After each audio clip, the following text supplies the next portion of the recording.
Bəzi hallarda vətəndaşlar səhhətlərində narahatlıq hiss etdikdə ağrılardan tez qurtulmaq məqsədi ilə həkimə deyil, apteklərə üst tuturlar.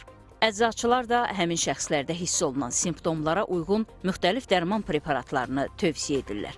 Elə məsələnin problemli tərəfi də buradan başlayır. Çünki diaqnoz qoyulmadan pasiyentin müalicə alması insan səhhətində bir çox fəsadlar yaradır. Buna evdə dərmandan zəhərlənmə hadisələrini, antibiotiklərdən ölüm hallarını misal gətirmək olar. Bəzi dərman preparatları yazılanda olan yan etkiləri həkim tərəfindən nəzərə alınır. Bir neçə dərman preparatın bir-birinin qarşılıqlı təsiri nəzərə alınır. Bunu müəyyən bir müddətə təyin etdikdə xəstələrə müəyyən xəbərdarlıqlar edilir.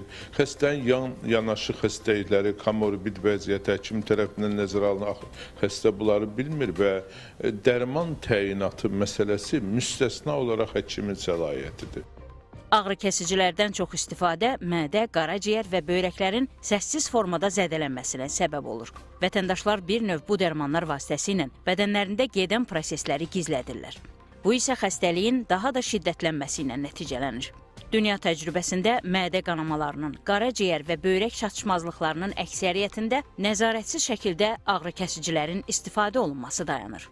Biz ağrı kəsici istifadə etdikcə mədəmizin sevici hişası, divarı zədələnir, mədə xoraları yaranır, yəni mədədə yaralar yaranır və bu yaralar qanaya bilər, hətta mədəmiz deşilə bilər. Bədənimizdə hər hansısa bir normal bir şey olmadığında bədənimiz ağrı hissi ilə fəryad edir, kömək istəyir.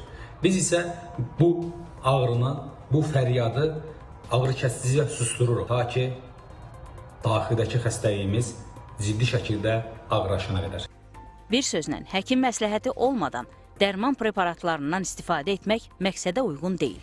Çünki əczaçı pasiyentə dərman tövsiyə edə bilməz. Mütəxəssislər genofondun sağlamlığı baxımından bu məsələnin nəzarətdə saxlanmasını tövsiyə edirlər. Qeyd edək ki, dünyanın bir çox ölkəsində vətəndaşlara reseptsiz dərmanların satılması qadağandır.